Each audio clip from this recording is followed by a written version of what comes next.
ये बच्चा जो है हमारा तमाश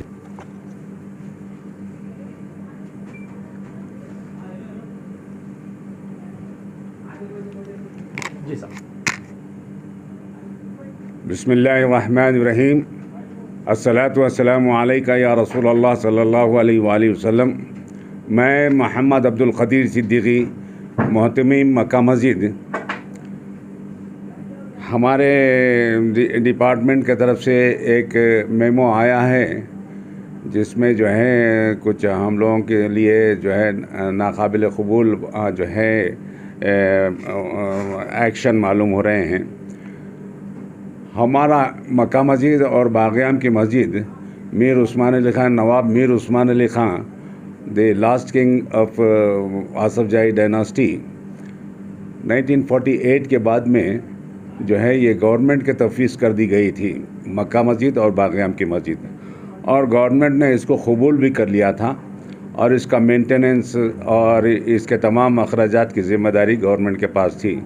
चुनांचे गवर्नमेंट ने इन दोनों मसाजिद को एंडोमेंट के तहत दे दिया।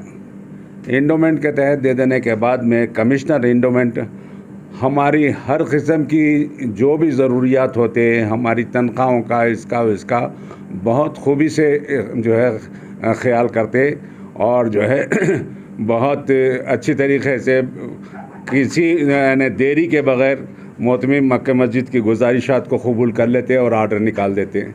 हमारे जो एम्प्लॉइज़ है उस ज़माने में जो अपॉइंटमेंट हुए कमांडेंट जो है कमिश्नर एंडोमेंट की तरफ से, वो एम्प्लॉइज़ रेगुलर एम्प्लॉइज़ थे और हमको जो है डीए वगैरह भी दिया जाता था। उसके बाद में एंडोमेंट कमिश्नर चाहे कि हमारा सर्विस रूल बनाया जाए, तो इस खुसूस में उन्होंने गवर्नमेंट से को एक लेटर भी लिखा कि तमाम एंडोमेंट के मनादिर और जो है रिलीजियस इंस्टीट्यूशंस और जितने भी जो है रिलीजियस प्लेसेस है इंक्लूडिंग मक्का मस्जिद और बाग़याम की मस्जिद, इन तमाम के मुलाजिमीन को जो है रेगुलर किया जाना चाहिए और इनके लिए सर्विस सबऑर्डिनेट रूल बनाया जाना चाहिए जैसा कि गवर्नमेंट मुलाजिमीन में है। ये प्रपोज़ल उन्होंने गवर्नमेंट को भिजाया, गवर्नमेंट में इसके ऊपर अमल भी किया गया। एंडोमेंट के तमाम जो है मुलाजिमीन को रेगुलर कर दिया गया, जबकि हमारे मुलाजिमीन की हमारे ताल्लुक़ से जो मक्का मस्जिद और बाग़याम की जो वाक़या जो रिकमेंडेशन किए थे कमिश्नर एंडोमेंट, उसको सेट असाइड कर लिए, बाजू रख दिया गया उसको। उसके बाद में जो है माइनॉरिटी वेलफेयर डिपार्टमेंट इंट्रोड्यूस हुआ आंध्र प्रदेश गवर्नमेंट में, एपी गवर्नमेंट में, तो उसमें जो है एंडोमेंट को अलग कर दिया गया, माइनॉरिटी को अलग कर दिया गया। माइनॉरिटी डिपार्टमेंट के तहत हमारे को जो है माइनॉरिटी डिपार्टमेंट में मस्जिद बाग़याम और मस्जिद मक्का मस्जिद ये इसको यहाँ पे भेज दिया गया। अब यहाँ से हमारी कार्रवाई जो है तमाशे की बनी है, वो बिल्कुल नाकाबिल गुफ्त है। वहाँ पे हमारे को रेगुलर कहा जाता था, उसके बाद में यहाँ पे हमारे को जो है कंसोलिडेट सैलरी, कंसोलिडेट वेजेस के नाम आना शुरू हुए। फिर उसके बाद में आउटसोर्सेस, उसके बाद में कॉन्ट्रैक्ट में मुलाजिमीन के नाम आना शुरू हुए। उसके बाद में हमारा ये डीए वगैरह भी ये बंद हो गया और हमारे को जो है सिर्फ मुलाजिमीन को एक मुख्तस की हुई तनख्वाह मिल जाती थी, जिसमें डीए नहीं, एचआरए नहीं, कुछ नहीं, क्या नहीं। और हमारे को गवर्नमेंट के जो रूल्स है, जो सर्विस सबऑर्डिनेट रूल के तहत हमको जो फैसिलिटीज़ मिलना चाहिए था, वो बिल्कुल ही तरीके से ख़त्म कर दिए गए। जबकि एंडोमेंट में वो तमाम चीज़ें हमारे काउंटर पार्ट जो थे वो लोगों को तमाम वो मिलता गया।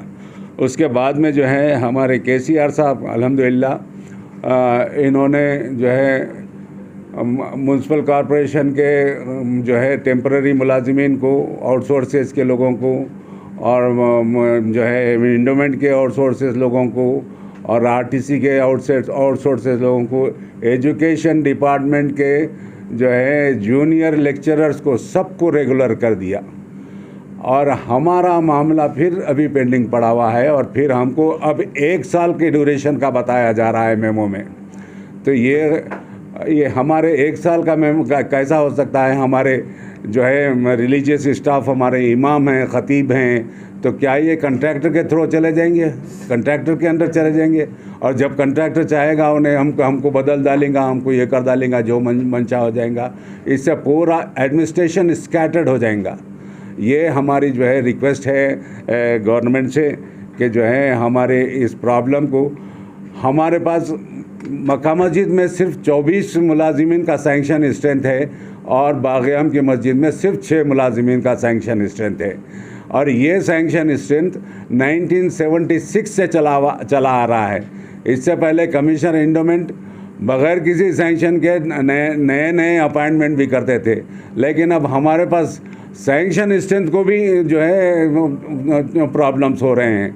सैंक्शन स्ट्रेंथ है, प्रॉब्लम हो रहे हैं। और रिलीजियस स्टाफ के लिए तो हर 3 साल के लिए उनका अपॉइंटमेंट किया जा रहा है जो है। और ये रिलीजियस स्टाफ ही हमारे ख़तीब साहब, हमारे इमाम साहब, हमारे मौज़िनीन, ये लोगों को 3-3 साल का दिया जा रहा।